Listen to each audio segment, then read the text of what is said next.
Alien fleets appeared near Earth without warning. Huge dark ships filled the sky above the planet.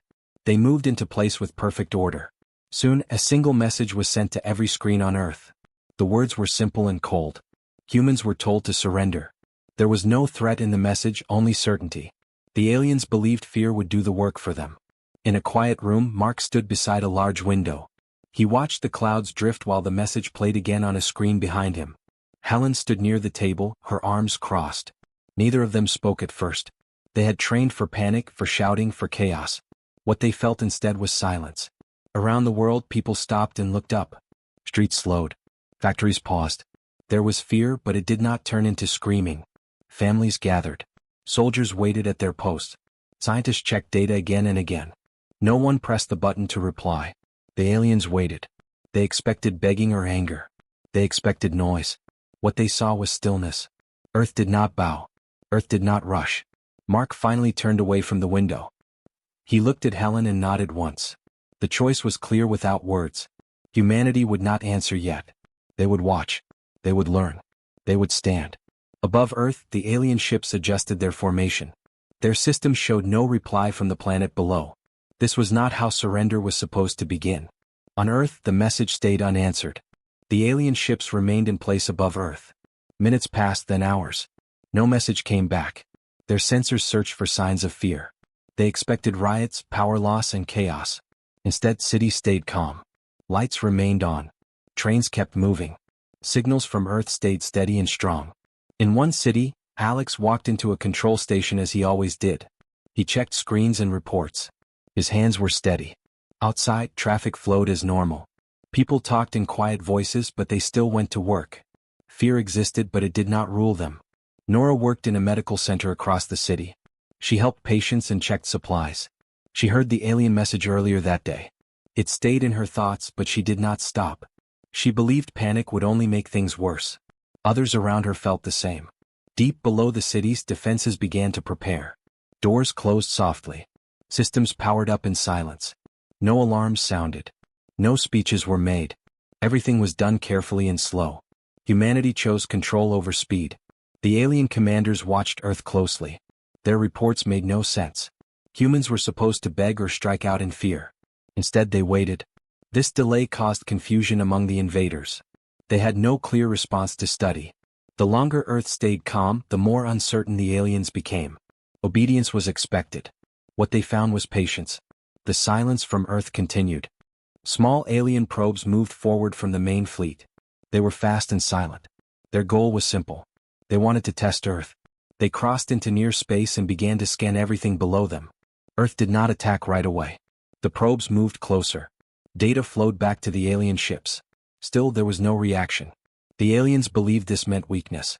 They sent the probes even farther. That was when the line was crossed. A human fleet rose from the dark side of Earth. The ships were few, but they moved with purpose. Daniel commanded from the lead vessel. His voice stayed calm as he gave quiet orders. The fleet formed a wide wall in space. The probes stopped. Daniel did not fire. He did not speak. The human ships held their position. Weapons stayed powered but unused. The message was simple and clear. This space would not be taken. The alien probes circled, unsure. They tested the edges but did not cross again. Each movement was watched. Each signal was answered with silence and strength. Back on the alien command ships, doubt began to grow. Humans had not submitted, but they had not rushed into battle either. This was not fear. This was control. The probes slowly pulled back. The human fleet stayed where it was. The alien fleet made a small move at last. A short attack was launched, limited and careful. Energy strikes hit empty zones and outer systems. It was a test, not a full strike. They wanted to see how humans would break. Earth did not break. Some stations were damaged. Power failed in a few areas. A few ships were lost in orbit. The losses were real and people felt the fear. But the fear did not turn into panic. Emma worked from a central relief center. She spoke clearly and calmly as she gave orders. Teams moved out to repair lines and help the injured. Supplies were shared. No one was left alone. People helped strangers as if they were family. The human fleets adjusted quickly. Shields changed. Routes shifted. New patterns formed. Each hit made them stronger and smarter.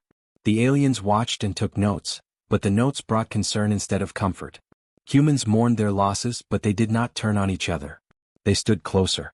Cities dimmed their lights together. Voices stayed steady. Even in damage there was order. The alien commanders studied the response. Humans did not fight for survival alone. They fought for each other. Unity mattered more than fear. Loss did not weaken them. It joined them. The test attack ended. Earth was still standing. The alien fleet changed its formation. Ships turned away from Earth one by one. Long scans ended. Quiet signals passed between their commanders. A final record was made. Earth was marked unbreakable. No surrender had been given. No control would be attempted. Slowly the alien ships moved back into deep space. The sky above Earth grew clear again. The threat faded without a final word. On the ground people watched the ships leave. Some cried. Some smiled. Many felt only relief. Power returned where it had failed. Repairs finished. Work resumed. Life did not rush forward. It eased back into place. Mark stood outside as night fell. He looked up at the stars where the ships had been. The sky felt larger now. Quieter. He did not feel pride alone. He felt calm. Humanity had not shouted. It had not bowed. It had stood together and waited. That had been enough. Mark turned away and went home.